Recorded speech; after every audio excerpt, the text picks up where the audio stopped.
Hello, my name is Shelly and welcome back for another episode of Guardians of Silk in EU4, me and Jaxus. And in previous episode, we didn't do all that much. We were building up some troops. We did, I don't remember if we did that last episode. It's been some days since the last recording session. But we did break our alliance with Mamluks, and I think today might be the time, well actually, I don't know if today is going to be the day that we fight the Mamluks, but it might be. But also, today is definitely the day that we're going to try to get the hybrid military going, because that is going to allow us to have high professionalism. We'll be unlocking the enlistment, which means that we'll be relying a lot less on nobility to do our recruiting. Now, right now, it is still around probably 60% of the total manpower that we get is from nobility, so it's pretty important to keep those in sort of good relations. Also getting a pretty good amount of cash right now, which is definitely good news. I think what I'm gonna do... Oh, right, military access by Mamluks cancelled. Right, is there anything else that we still have going? I don't think so. Yeah, I mean, well, the truce, but other than that, not really. So what I'm gonna do is I'm gonna actually send a... I mean, this has nothing to do with Mamluks, to be fair. But I'm just going to send in a spy network into Banu Khalid. We could just declare war on them immediately, but I wouldn't mind getting a claim there first. Just so that it's going to be a little bit cheaper to get the course in there. Oh, right. Turkish Empire is fighting Hungary, Austria, Fiume, and Pisa. Actually, how large armies does Hungary have? Hungary has 57,000. Oh, wow. Austria has only 16. And then there was Fiume. I remember it's somewhere in Italy, but I don't remember exactly. And then there's Pisa. Pisa's got only 7,000, and they've been partially seized by Turkish Empire already. That's not necessarily a good sign for them, but they've also managed to seize down a decent bit of stuff in here. And Turkish Empire doesn't have that great discipline anymore, but they do have a massive chunk of army still. Although they seem to be probably a little bit over their force limit. Or at least their manpower pool isn't all that great, and I think it's gonna keep on dropping.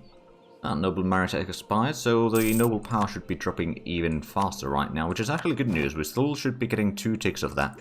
Now, we could get the innovative ideas to reduce the cost of the Diplotech, but I'd rather get this tech finally, so that we can get a little bit further on the admin techs. So we'll do a tech, then an idea, and a tech and an idea, until we're done with the idea group, which, to be fair, isn't going to take all that long. Oh right, yeah, we got the Holy War Casus Belli against them as well, since we're now neighboring, but we do have the Imperialism Casus Belli, which is probably a little bit better for our needs here.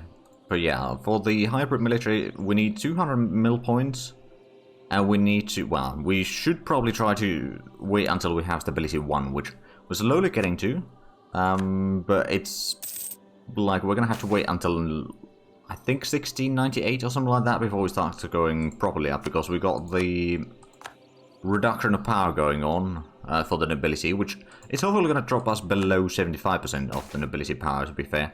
Especially now that it increased the speed, there's going to be 2 more 6. Yeah, it's going to be somewhere in the 74.8 or something like that. Getting some cores coming along quite nicely, so that's definitely good news. We do have a bit of spy network in Turkish Empire. Let's actually have a look if there's anything that we could claim from them. I mean, there's of course that area, but I'd rather start getting some claims over here. There we go. Because once we do have war against the Mamluks, we'll probably try to take a decent bit of the coast here, but also get over this way. So, like, if these 6 provinces would be the ones that we take from Mamluks, that would be totally fine by me. And then in the next war, if we fight Damascus, we can get to Antioch, which would be a port in the Mediterranean, which is another one of the things that we needed to do. And after that, it's just linking up with Ming. And that would technically be all of it. I mean, we could try to go for the Constantinople, but it's relatively far away still. I mean, I suppose if we take these 3 in a peace deal from the Mamluks and then do a war against the Turkish Empire, we might be able to get close. And then just another war and we might be able to take Constantinople. I mean, it's only 18 development as well, so it's not that bad in comparison to a lot of other things. Now, one thing that I've been considering is maybe annexing Karaköyünlü. Because that would then allow us to, instead of fighting through Mamluks to get to the Mediterranean, we can just go through Damascus itself. Which, to be fair, is a vassal of Mamluks, but since they're a bit of a rebellious vassal, Mamluks would not join in a war against... Well, they might not join in a war against me. But yeah, there's still a lot of strong allies that they have, so it's not quite as easy to win that as one might think. We're building over here a bit of harborage, alright. But Dishi, are you building anything? No, not really. Well, I'm thinking maybe I should get some extra pathing in here. That probably wouldn't hurt. There needs to be pathing rank 3. 400 ducats, so it's a bit of expensive. But we've got plenty of money, we've got really good income. And if we can increase the, you know, communications down this way, that'd be really useful. If I look at the autonomy, then, like, in the capital area now, it's already really good autonomy. But if we could start reducing the autonomy over here on the Black Sea coast as well, that'd be really nice. And I think Odisha is going to be a very good location to do that from. Now, is the autonomy over there going down? It is going down. It's not massive speed, but it is going down. Especially if we can increase the communications efficiency down here, then that'd be even better. It's currently 58.7%. And I'm sure that we can make that better with the better roads and all that. Although it might not have that much of an impact on the province itself, but the provinces that are connected to that are going to have a pretty good impact from that. Actually, another thing that I was wondering is, because I know that the global trade, okay, it did spread into Baku, and I believe it is spreading into Golistan already. That's 90% there. We only have 5.8% of the 10% required, and oh, that was what I was saving the money for, wasn't it? Well, we will be getting some extra, no doubt. Well, once we get the next melting, that's going to give us the new cavalry and new infantry. That's really important, but to get that faster, we will probably have to... Oh, do we actually have... Yeah, we do have a missionary available now. Alright, if I remember correctly, cars or... No, this one was the one that we could convert. It's a very low development province, so I'm not entirely sure if converting that over and over again is really worth it. But we're going to do it at least once more. Nor this one time that is currently ongoing, rather. So, oh, there's another core. So if I wanted to have a look at the modifier, which one is it? Credit ability, so it's July next year. So a year from now is when that expires. And then we should be able to reach the +1 stability fairly quickly. We'll save the military points at least until that point. Just so that we can get the military stuff redone. That also unlocks the... Actually, no, it doesn't unlock the thing. Now that I think of it. Yeah, we need to get enlistment, and for that we need to get another military idea group. Which was something that I was planning to do once we reach Ep94, to be fair. So I guess it's not that bad, but yeah, we do have a lot of work to do in order to get the... Oh! Disaster strikes. Rumors of decline are escalating. No longer are they mere whispers, but they are being shouted from the trees. Our countries are gossiping about nothing else. Unease and unruliness are all around us. Okay. I don't think Ming is gonna explode, but if it's gonna start with the... or sort of chipping away at their power, then that'd be nice. They actually have a really small corruption, by the way, but they got massive score. I mean, they're pretty much rank 1 on everything. Almost everything, so yeah, that kind of makes sense. They still got an army of over 1 million. Actually, we can probably have a look at the army size. So they got 1.1 million men in their army. And they got about the same amount of manpower reserves. So yeah, it's still pretty large, but if they would start getting a massive revolt, then that'd be nice. And at that point, we might be able to, you know, neighbor them without them immediately trying to attack us. Although I wouldn't count on that, to be fair. So we'll leave the reach Ming as the last target for the series, I think. Because once we reach that, there's very high chance that they'll just try to tributary, or make us a tributary. So that is something that I'd like to avoid as long as possible. Oh, Sunni Zealots. Where do we have the... Oh, right, yeah, we got these suppressing revolts over here in the far east. There is another revolt over here, potentially. And there might be a little bit unrest over there, but that's not really a problem. Okay, I mean, it's only 10,000 men, we can easily deal with that. We've got two 20,000 men armies, so that should be sufficient, I would say. Right, are you allied to anyone? No. You are a tributary of Corset, but you're not a close tributary. We haven't gotten the claim on you yet, though. But I'm hoping to get that soon. And this year, or this upcoming year, we'll be able to get the reform done. Maybe. Or next year, at least the latest. Legitimacy is doing fairly well by the looks of it. And as long as corruption still keeps going down, we are pretty good. We might actually, especially once we switch rulers, or once our current ruler dies, with the 4 admin, that should mean that the corruption is going down even more. So we might indeed go into single-digit numbers. Well, that's another conversion done, and I believe the priest is now free. Let's actually have a look at the religious map mode here, so... we could try converting Baybert. Not necessarily all that important province for us, but... oh wow, yeah, it's only 8 months, or 7 months even, just to convert it once. Yeah, I might put that into the direct closure thing. Let's go for 90%. It might mean... well, I mean, hopefully it's going to convert all of it. Right, so the corruption, yeah, is still going down slightly. How close are we getting the stability? It's already 69%. And if we can just get that to, well, 100, then that would mean that we'd get the +1. How much is it going up? It's less than 1% per month right now. So I'm pretty sure that next year we're going to hit the +1 stability, and then we're going to do the... I mean, we'll first need to promote the bureaucrat faction to get their influence up, and then we can do the hybrid military. It does mean that there's less investment in feudal levies, but the tradition goes down a little bit slower. Noble gravity is going to be less, and professional is going to be more, and then of course unlocks the enlistment. So overall I think the impact on our manpower is actually going to start going up, because we got pretty large population overall. Now of course our nobility has been really powerful, so they've been able to put in a lot of money, and they are really wealthy.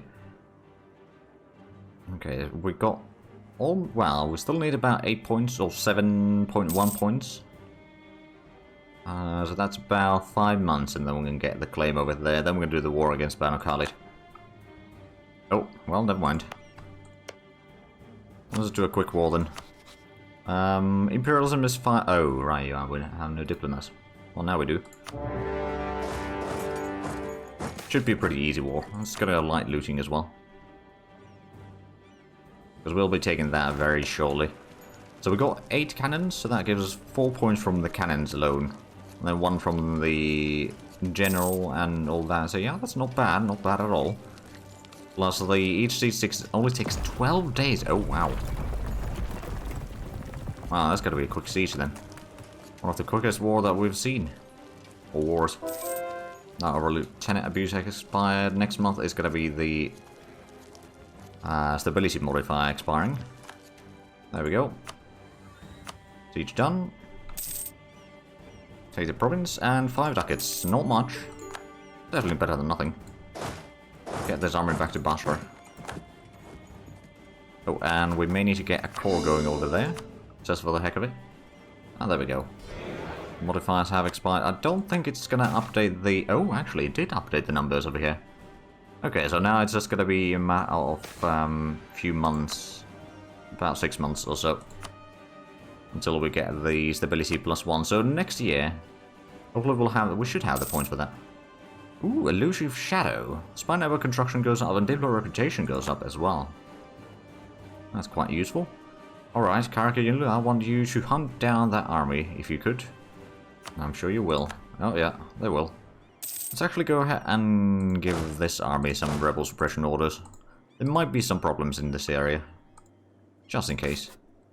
I don't think it's going to be all that massive. Oh, well. There's the 10,000 in Bukhara. Are you actually going... where are you? Oh, right, you were trying to hunt down that 1 stack. Well, you do you. Seems to be getting a lot of discoveries on the sort of rather old explored areas, rather. Let's get the diplotech reduction, or cost reduction over here. Next one is going to be idea cost, so that's going to be... how much is that base cost for ideas anyway? Honestly, I don't remember. Well, we won a combat over there. I think, yeah, we did win the entire stack. That's good. And now we got a connection to Hafar from Banatamin. So if they got a fort over there, no, well, it's a level 1 fort over there, so it's not actually something we need to go around. It does open up a few options. We've got almost 600 ducats already. Let's have a look at the institutions over here. Oh, there we go, +1 stability. Right, so global trade, we haven't gotten that yet in there. I mean, Golistan probably alone is not going to be sufficient. I mean, sure enough, it's going to start spreading further down this way then. And there is probably a little bit more over here that is going to get it soon-ish.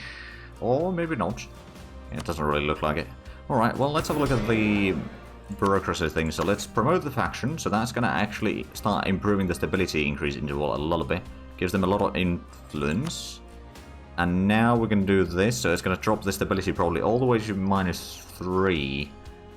Which admittedly is a bit of bad news for me. But yeah, let's do that. Now reform, so it's only 2 stability. Okay, actually that's not too bad then. I think we can survive with this quite easily. Now, to be fair, the loyalty is going to drop rather badly, but it's not going to hit 0. It's not going to hit 0, so what we can do... yeah, they do still invest into feudal levies, just it basically halve the investments according to that modifier anyway. Right, so... we'll probably need to do the support elite from here. Tenant abuse is an easy one to get a little bit from them, or a little bit loyalty into them. We could do the concession of ancient liberties, but it costs us a little prestige and all that, but at the same time, 10 loyalty is 10 loyalty. And then I'm guessing we'll also need to do the strategic marriage. That's 25. We could do the unpopular relative, but I'd rather not lose this legitimacy right now. I guess we'll stick to 25 loyalty right now. I'm sure that's going to start to climb up soon enough, but right now it might cause some issues in the short run. At the same time, we're going to start the year with -1 stability. That means that the stability is going to go up relatively quickly in comparison to a lot of the other times. Right, so we did get a little bit of manpower again, but it was only like a 1,000 extra compared to what we had in December. So I think the force limit is going to start having a bit of problems. Well, not really problems, but it's not going to be going up immediately. Not especially with the loyalty of the nobility that we currently have. Oh, and turns out the truce that we had with Grey Horde has ended. Now, who is Grey Horde allied to? They're not allied to, they have, well, they're tributary to Great Ming, but as long as we don't go all the way in there, we could technically conquer more. Mr. Markand is...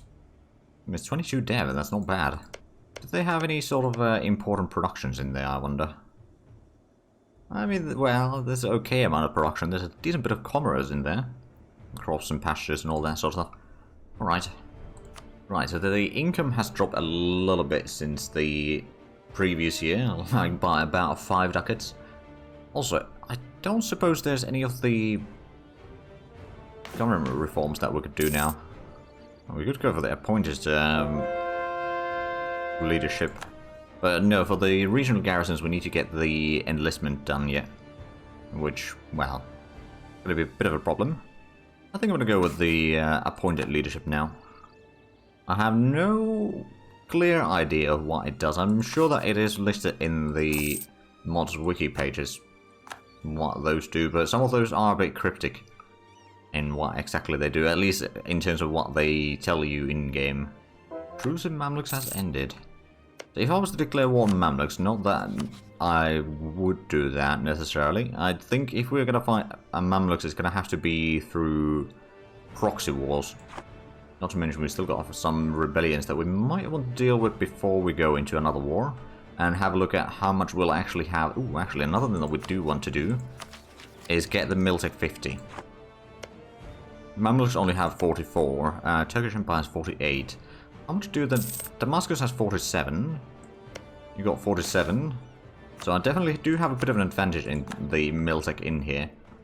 Now, to be fair, I've been getting a lot of the institutions in the past, I don't know, 20 years or so. Actually, well, I think it was 1670s when we got most of them, wasn't it? Well, regardless, it's like within one lifetime, we gained a lot of them. Okay, so we are now at 7.5% of the institution present in our country out of the 10% needed.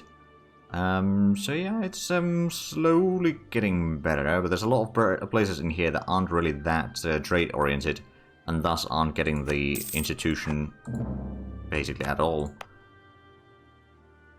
This is 11 point... Oh, right, building the harborage in here. That tracks. If we could get it to level 3, that'd be really nice. Do we have commerce production in here? We do, not much, mind you, but we do have it. Oh, we could actually open the higher education in here. Oh, right, there's a lot of timber and game in here, isn't there?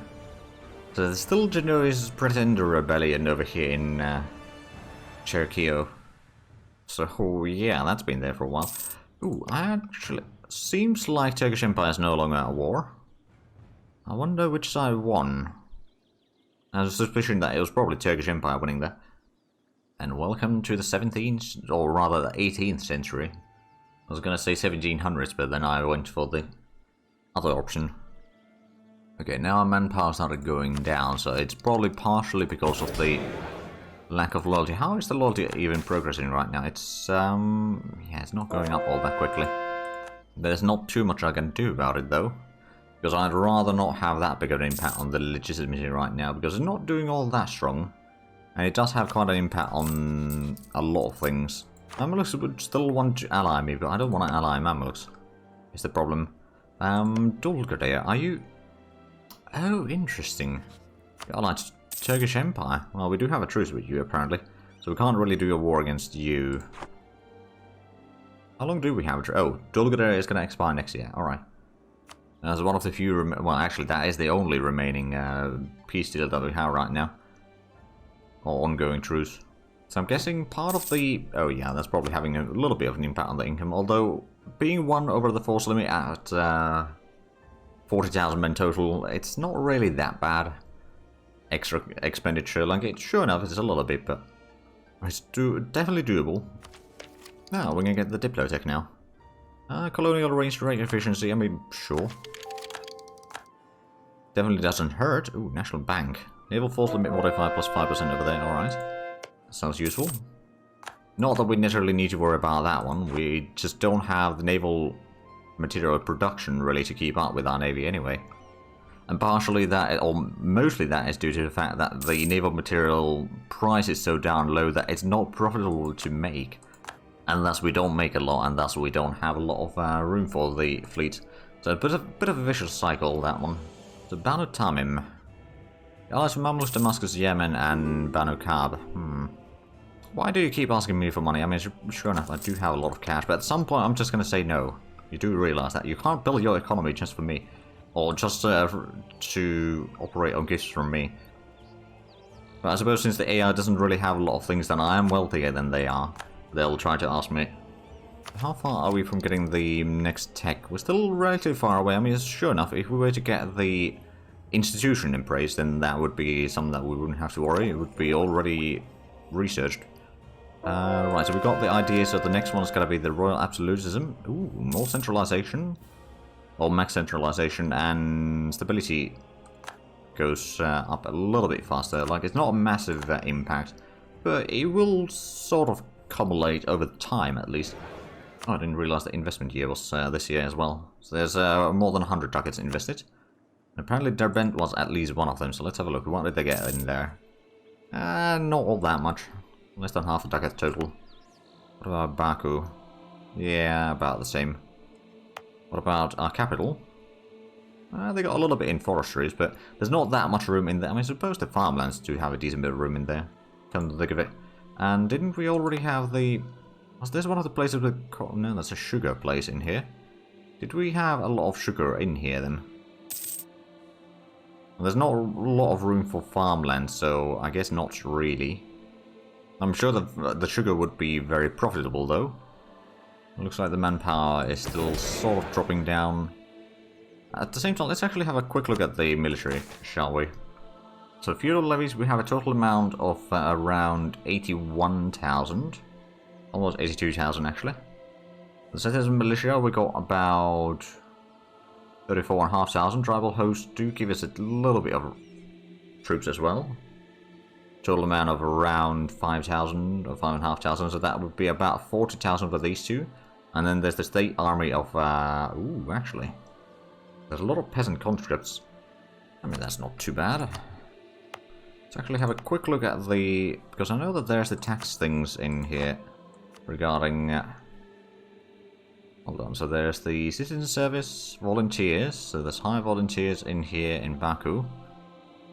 There's the levies, but we don't actually have any right now, I don't think. There's the poll tax, noble dues, land tax, rent dues, or excise. So there's a lot of taxes. Where does the enlistment come into play here? That is an excellent question. I don't know. Right, but it would appear that we are out of time for this episode. So if you enjoyed this, please like, comment, subscribe if you haven't already. Also check out the links down below in the description. But other than that, thank you very much for watching. Until next time, bye bye.